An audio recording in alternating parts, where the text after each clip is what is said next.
এই কেকটি যত সুন্দর করে বানাইছিলাম আর যত সুন্দর করে ডেলিভারি করছি, মাশাআল্লাহ মনের মতো ছিল এই কেকটা। সারা রাস্তা খুব সুন্দর মতোই কেকটা যাচ্ছিল, গিয়েছে, কিন্তু যখন বার্থডের ইভেন্টে যে পৌঁছাই তখনই নাকি কেকটা ধপাস।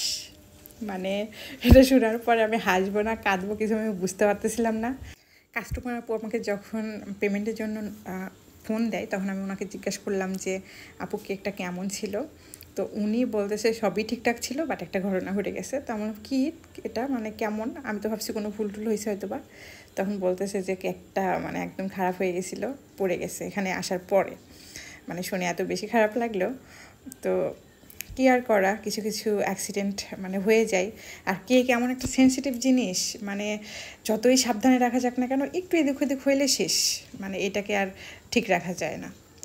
তো মাশাআল্লাহ কেকটার লুক এত বেশি সুন্দর ছিল, এরকম কেক কিন্তু আমি অনেক দেখছি। অবশেষে এরকম কেক বানাতে আসবো, মানে বানাচ্ছি, খুবই ভালো লাগতেছে।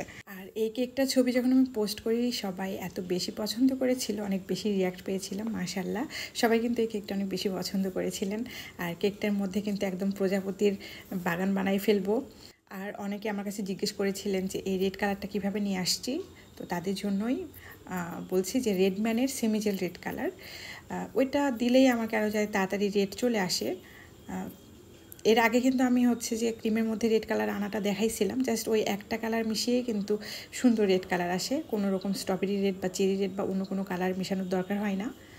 আর যে প্রজাপতিগুলো দেখতে পাচ্ছেন এগুলো কিন্তু দোকান থেকে প্রিন্ট করে নিয়ে আসা, আমি গুগল থেকে ছবি নামিয়ে দোকানদার ভাইয়াকে দিয়ে ওইটা প্রিন্ট করে নিয়ে এসেছি।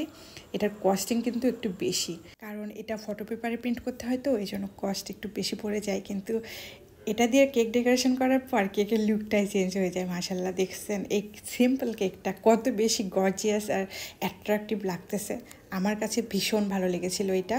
ইভেন আপনারাও কিন্তু এই ডিজাইনটা অনেক বেশি পছন্দ করেছিলেন, কারণ আমি সবার কমেন্ট পড়েছি, হয়তো বা রিপ্লাই দিতে পারিনি, কিন্তু আমি সবার কমেন্ট পড়েছি, সবাই এই কেকটা অনেক বেশি পছন্দ করেছিলেন মাশাআল্লাহ।